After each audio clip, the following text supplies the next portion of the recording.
What if I told you that Dead by Daylight's core design actively encourages slugging? At first glance, this may either seem like a rational take or a take from the clinically insane depending on how you look at this game.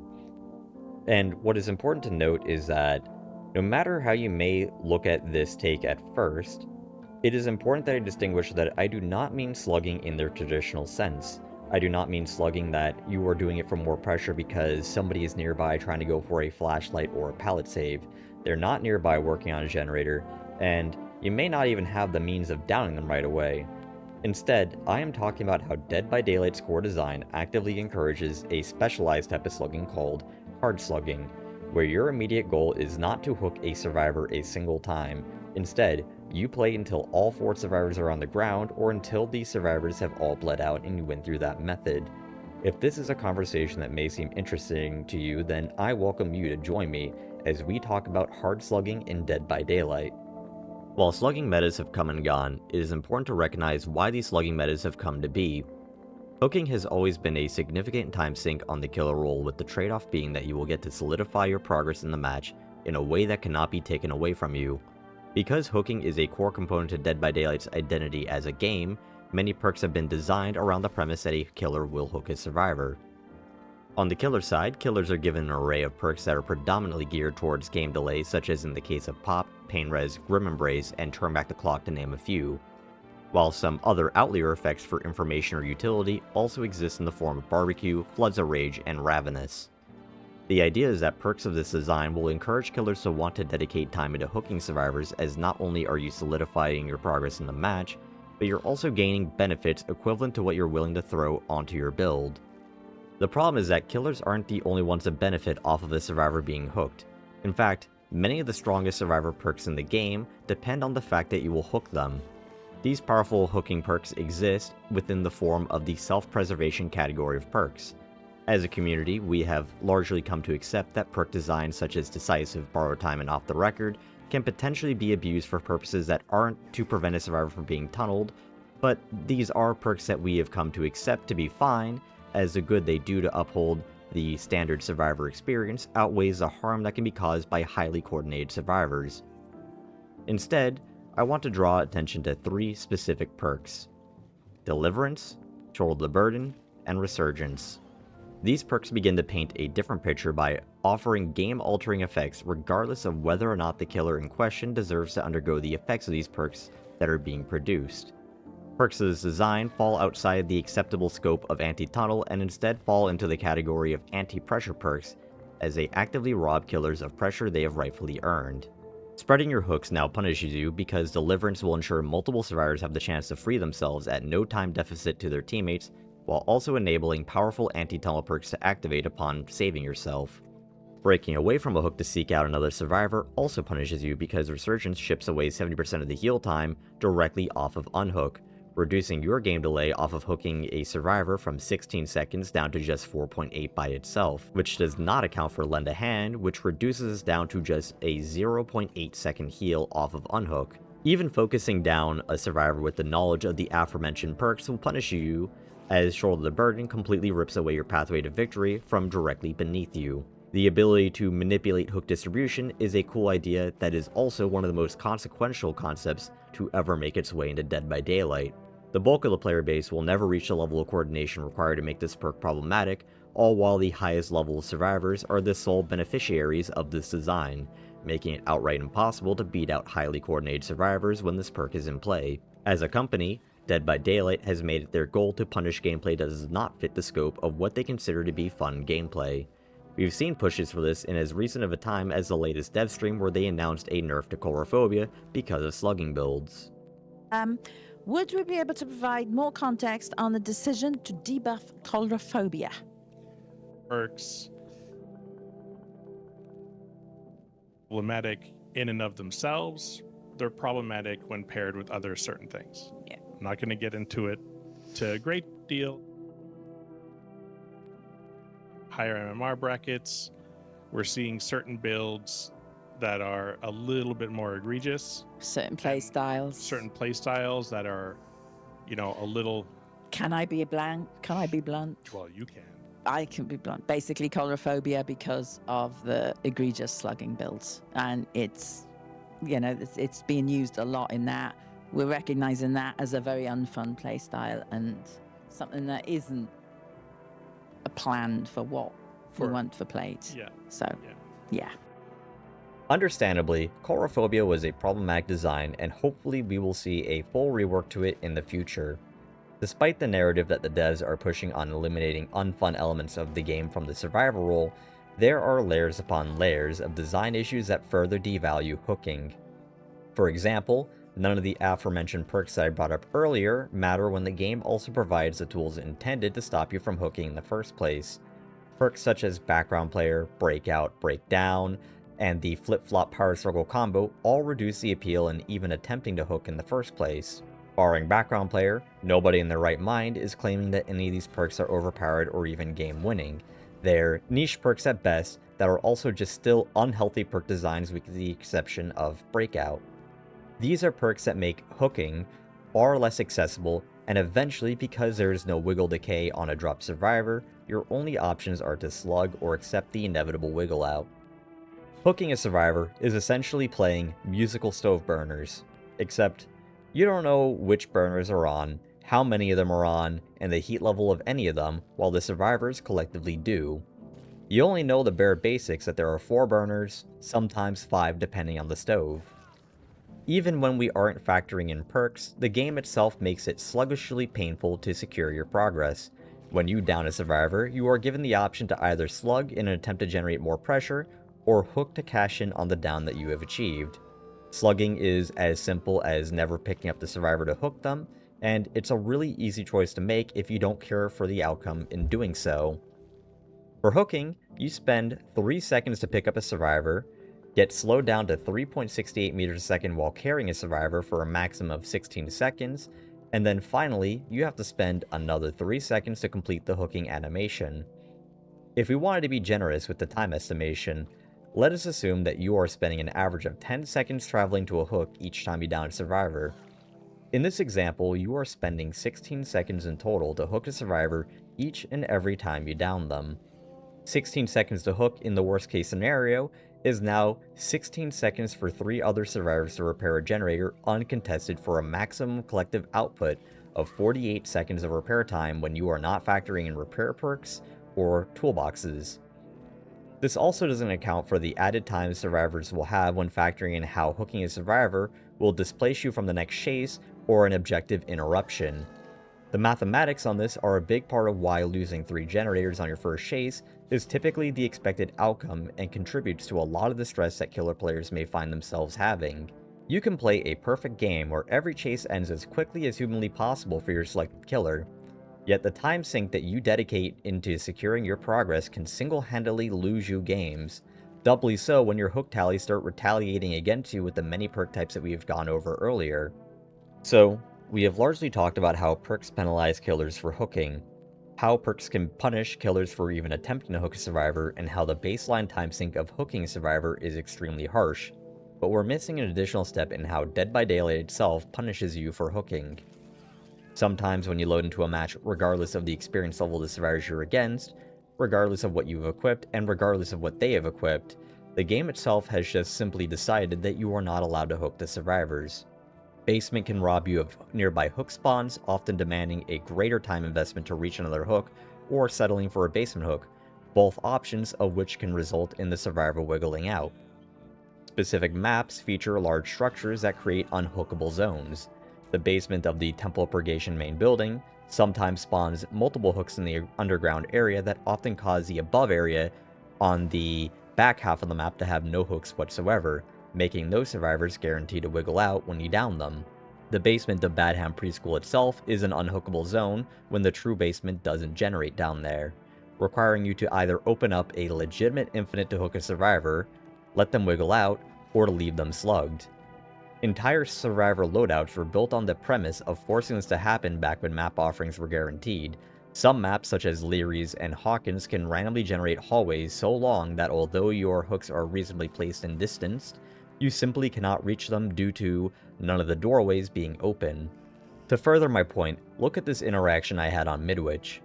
In an attempt to try and punish Jake for body blocking a rescuer, I downed both him and an altruistic Laurie. To maximize the odds of me waiting out decisive, I attempted to hook Lori further away to both burn time from decisive and to save a hook that I would have otherwise temporarily lost by either hooking the Lori there or just killing off the Jake outright. I instead got punished by the hook generation on this map to where no matter what I decided to do, a survivor was guaranteed to wiggle. Watch how this instance plays out.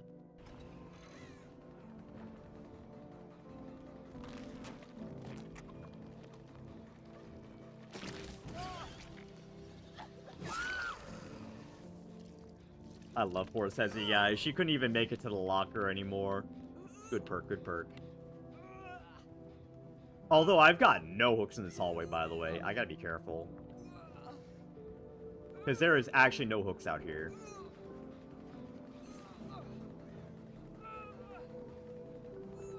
Dude, what is that? There's actually no hooks there once I kill off the Jake.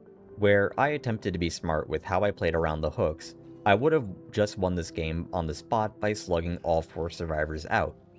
After a certain point, the pull stops being worth the squeeze for an increasing number of players, and that itself is why these slugging metas come and go. Killers get fed up with the time inefficiencies of hooking, so they begin excessively slugging. Survivors get fed up with the excessive slugging, so they begin bringing anti-slug perks, but usually still fall flat more often than when the killers are hooking, which then leads to behavior trying to cook up some kind of an anti-slug update, which then overwhelmingly gets shot down by the collective community because the proposed solution only solves a symptom of the larger problem instead of tackling the cause. No matter the outcome, killers eventually back off of slugging when these things happen, and then the cycle eventually repeats. To really drive this point home, I did an experiment a few months ago on the Unknown, a killer that people generally perceive as being undertuned. The premise of this experiment was simple. I played 100 matches in total.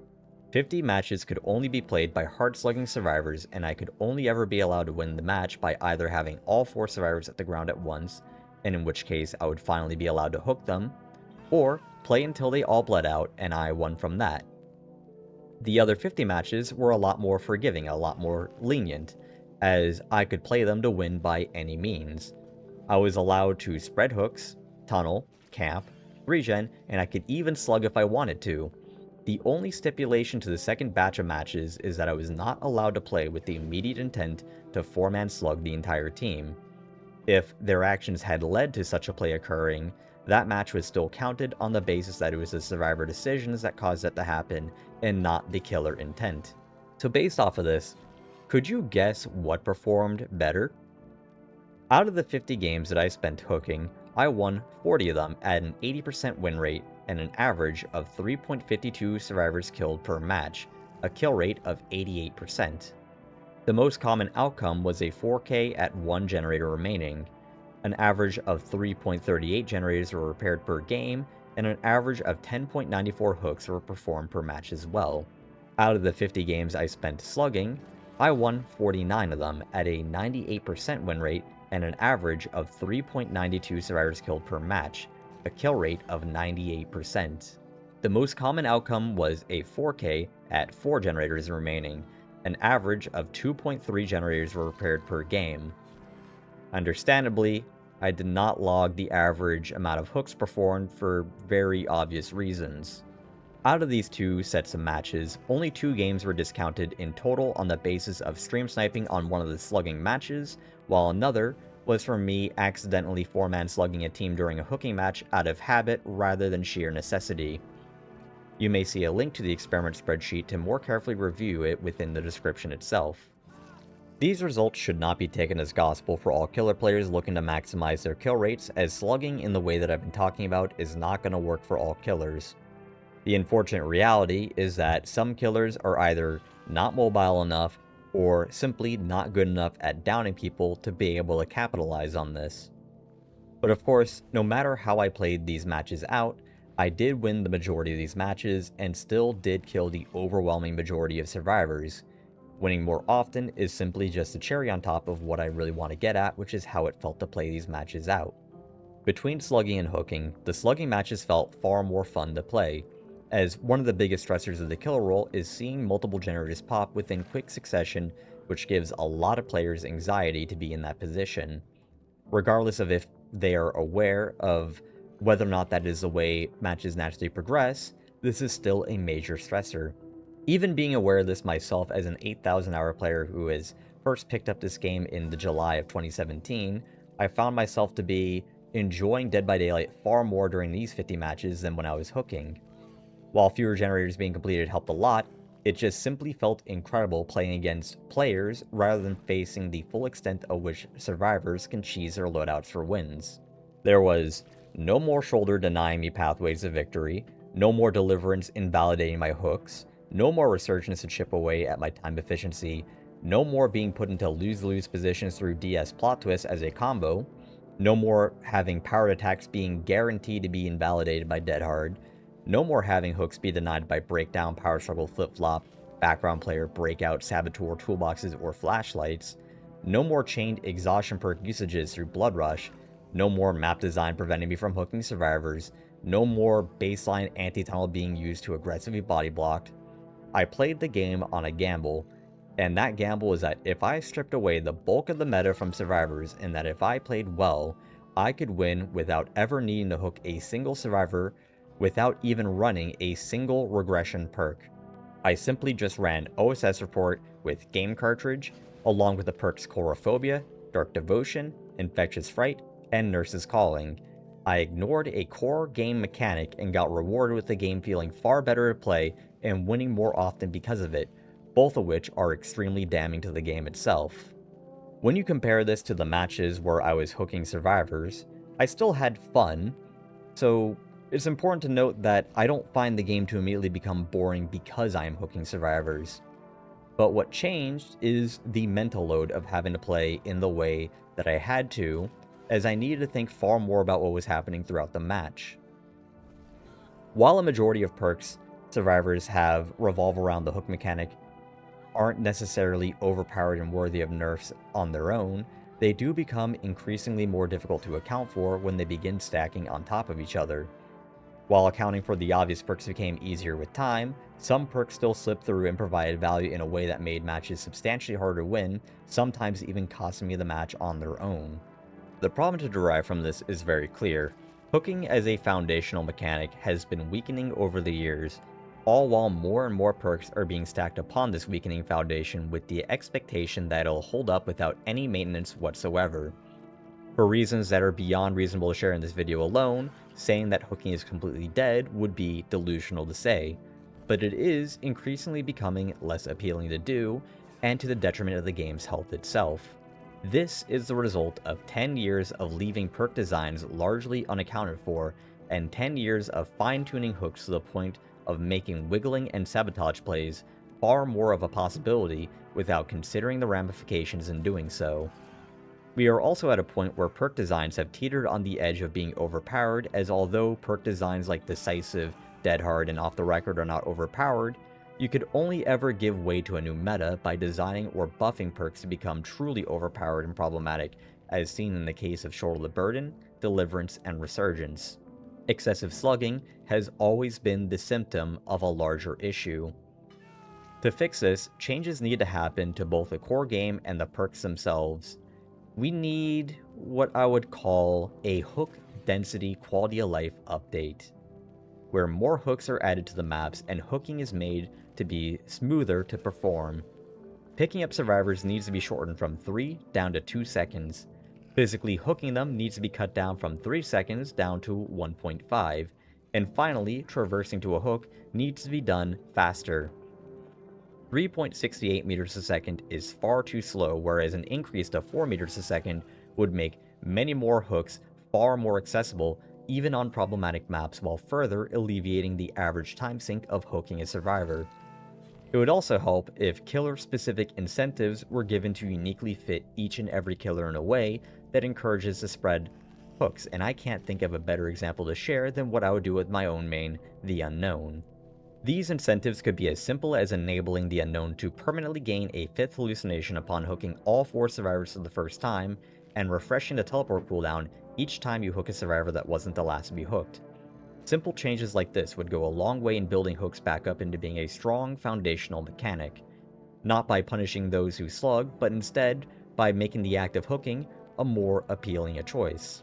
These incentives, of course, would have to be carefully crafted with consideration around how a killer is played, and for that, I have a longer-term project that I intend on sharing in the future on how these incentives could work on the majority, if not each and every killer in the game. Though, this is definitely more of a major ask and is not necessarily required if we want to fix the hooking issue in the game. This is more so just something nice if Behavior wanted to further act on encouraging hooks as a future design choice. Lastly, certain perks just need to be nerfed or reworked, with there being far less of an emphasis on designing perks that revolve around the hooking mechanic. It should come to no surprise that players will often choose time and time again to pick the path of the least resistance, which is precisely what has been happening with the uptick in hard slugging in the past couple of years. Behavior has completely allowed their perk flow to get out of hand in recent years, and for that, I am hoping that the Chorus of Sin mid-chapter update will begin to undo a lot of the damage that has been done by not addressing the rampant meta, the map design, and by neglecting core gameplay changes that are in urgent need of improvement. Before I end off the video, I want to cover why this video took so long for me to make, as for those of you more familiar with me, I did this experiment about 4 months ago, and originally, my intent was to release this slugging video right before I left for Montreal in June for their 10th year anniversary of Dead by Daylight. However, when I originally made the video, I intended on covering my hooking versus slugging experiment to demonstrate how perks have gotten out of hand and therefore encourage slugging. But the more I looked at the overall video that I had, the more that I realized that it didn't stick the landing, and unfortunately, at the time, I didn't really quite have the free time in order to figure out how to alleviate this issue that I had with the original points that I was making, as to simply blame perks for slugging alone would be disingenuous, until I eventually realized it's more than just the perk design, it's the whole game itself, from the offerings to the maps to the killer designs to, well, of course, as you might have imagined, the perks themselves. But otherwise, I want to go ahead and say thank you all so much for everyone who has had the patience for me to wait on this video. I now have a bunch of other ideas that are waiting on the back burner that I can finally get to that I'm excited to share in the near future. But beyond that, thank you all so much for watching, and I will see you again next time.